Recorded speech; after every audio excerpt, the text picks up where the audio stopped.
am I? Rahab the prostitute. I might as well wear a big sign.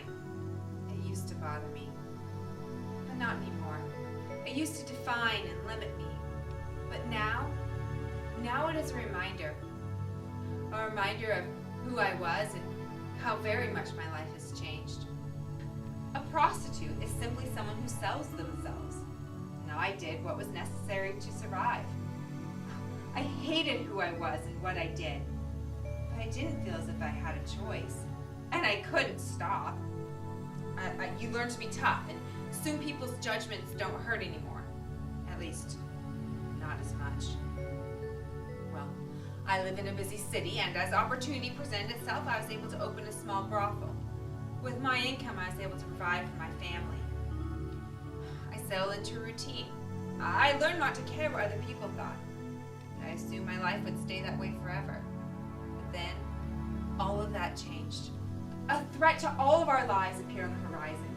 A large nomadic people group swept up from the west, creating destruction wherever they went.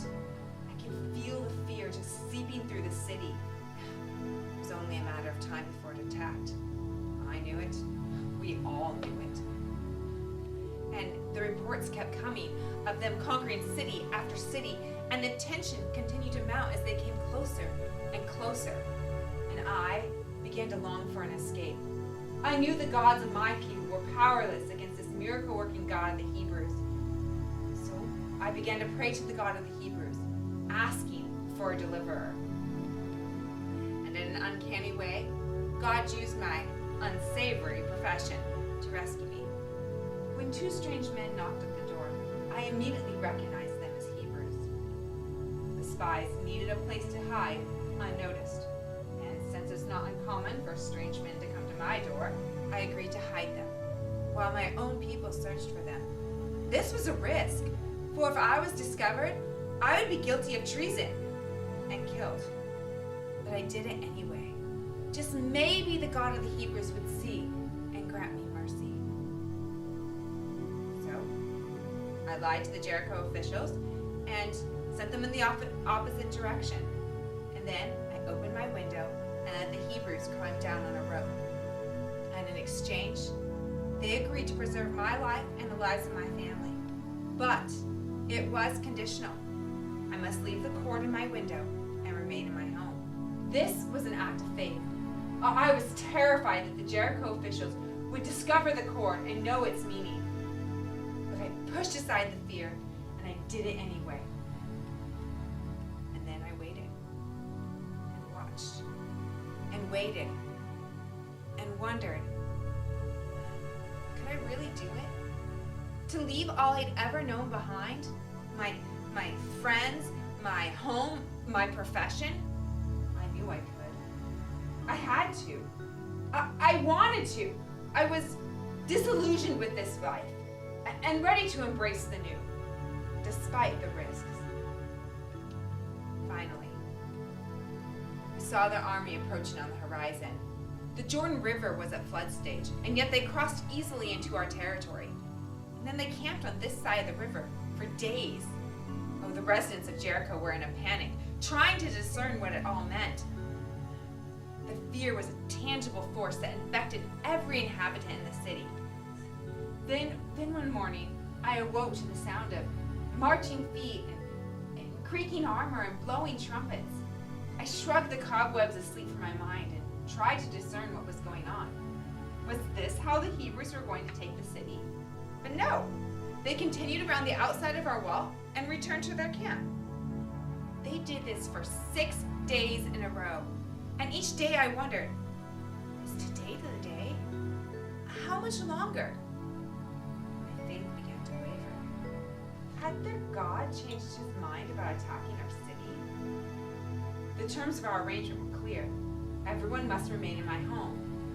And never knowing the day or the hour, my family and I huddled together in my tiny apartment. My brothers, my sisters, my parents, and all their children. The tension continued to mount. Tempers began to flare. But yet I kept to the cord in the window, and I clung to the only hope I had. This was the only way I could see for an escape. Well, I'll never forget the day the city fell. That morning felt different, and I knew something had changed. Oh, I desperately wanted it to. That morning, the Hebrews marched around our wall 7 times. We were lined up at the window, watching and waiting. And then every single Hebrew began shouting. I could feel the vibrations in my bones. And then I realized it was not the voices that were causing the vibrations, but the very walls of the city itself were quivering. And then the walls began to crumble. Oh, you have to understand this. My home is located inside the wall, 3 stories up. And as the homes around me crumbled to the ground, crushing those who were inside, my house miraculously remained intact. From the window, I watched the Hebrews rush into the city and begin the slaughter. I backed up trembling. I could not bear to watch. I wanted to run, wanted to hide, but there was nowhere to go. Oh, God of the Hebrews, I prayed. Remember your promise to me. Please, protect me. My faith and my arms shaking, I reached out and I clung to that cord, still dangling in the window. After what seemed like hours, I felt the tugging against the rope, still tightly clutched in my hand. I dared to crawl over and peeked over the edge. There were the 2 Hebrew men climbing up the rope. I didn't know if I should trust them or if I should be afraid. But they spoke with kindness to me. And then they led me and my family out from the wreckage of the city and the bondage of my past. And I began a new life. Well, some might say that my transformation was a one-time dramatic, life-changing event. But that's not the way it actually happened.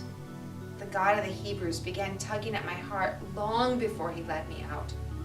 I acted on faith and waited for his deliverance. So, who am I? I am a woman saved by faith in the God of the Hebrews. Yes, I am still labeled Rahab the prostitute, but my name, my title, it reminds me of who I was, but also who I am becoming. I no longer prostrate myself to men. I prostrate myself to the God of the Hebrews, for now he is my God too. Just as the Hebrew men led me out from the city, God has led me out from the wreckage of my own life into a new life with him.